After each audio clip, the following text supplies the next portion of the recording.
Assalamualaikum warahmatullahi wabarakatuh. Selamat malam para sedulur YouTube. Ketemu lagi dengan saya Agung Wijanarko. Oke teman-teman, di malam hari ini kita akan ngobrol sebentar, masih seputaran hal-hal yang bersifat religius. Jadi teman-teman sedulur YouTube, Allah Subhanahu wa Ta'ala berfirman di Al-Quranul Karim, yaitu di surat Al-Maidah ayat ke-11 sebagai berikut. Bismillahirrahmanirrahim. Ya ayyuhalladzina amanu dzkuru ni'matallahi 'alaikum idhama qaumun ayabsutu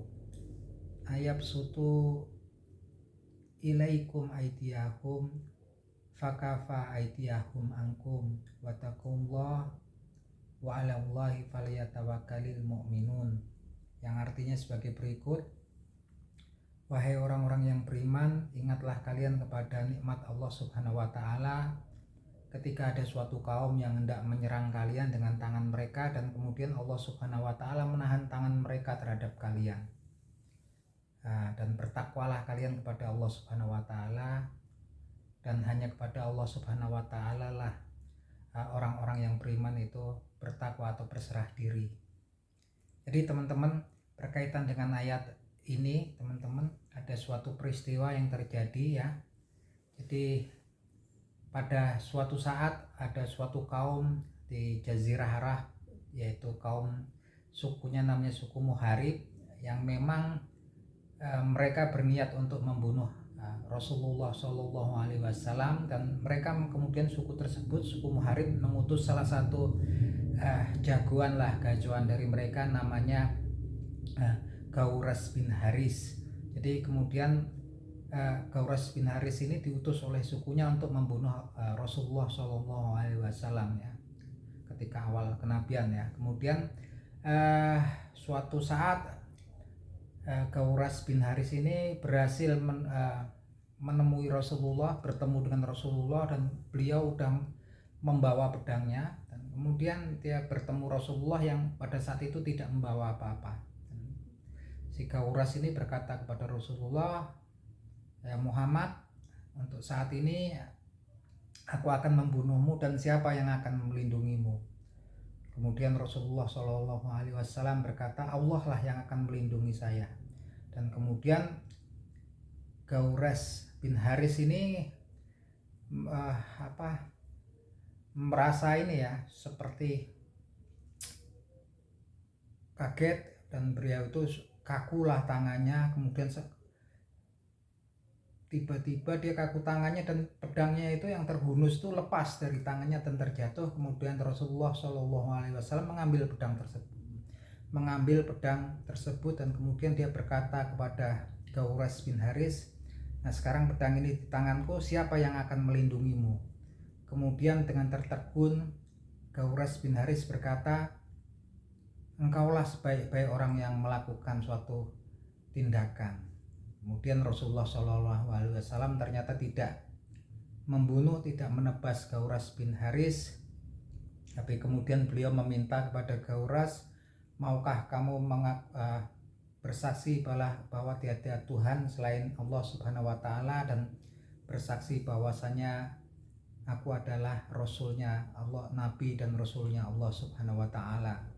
Dan Gauras bin Haris menjawab, "Aku berjanji tidak akan mengikuti ketika orang untuk memerangimu, dan tidak akan pernah mengikuti orang-orang yang akan memerangimu, dan aku tidak akan pernah ya untuk mengikuti orang-orang yang akan memerangimu." Dan akhirnya baliklah kemudian Gauras bin Haris ditanya oleh sukunya, dia mengatakan, "Saya bertemu dengan Rasulullah SAW, yaitu salah satu orang yang terbaik yang pernah saya ketemui, manusia terbaik ya yang pernah saya temui," kata Gauras bin Haris. Nah itu ceritanya, sepenggal cerita dari ayat yang turun tersebut ya.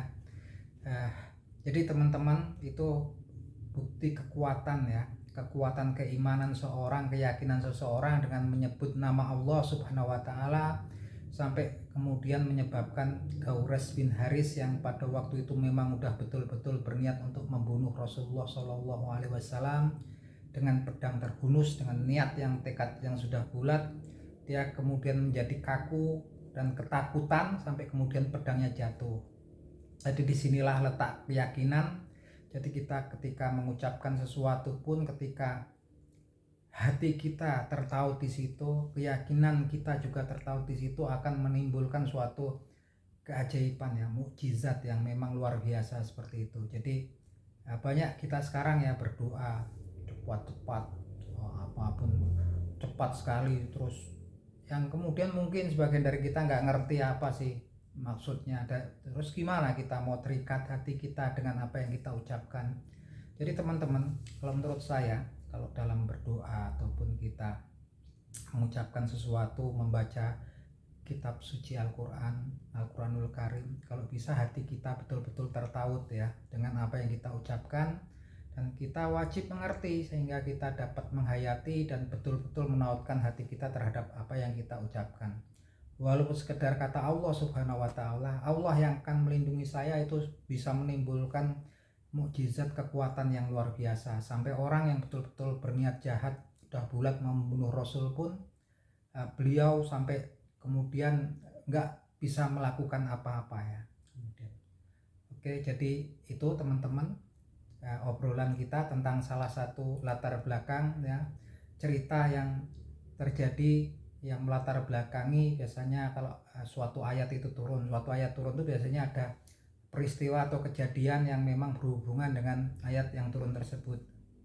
Oke, gitu teman-teman. Saya selalu mendoakan teman-teman yang menonton video saya agar mendapatkan hidayah dan mendapatkan pahala dari sisi Allah Subhanahu wa Ta'ala. Begitupun saya, karena segala sesuatu ini fana kecuali apa yang ada di sisi Allah Subhanahu wa Ta'ala. Oke, gitu teman-teman. Salam seduluran dari saya, Agung Wijanarko dari Yogyakarta. Yuk, salam.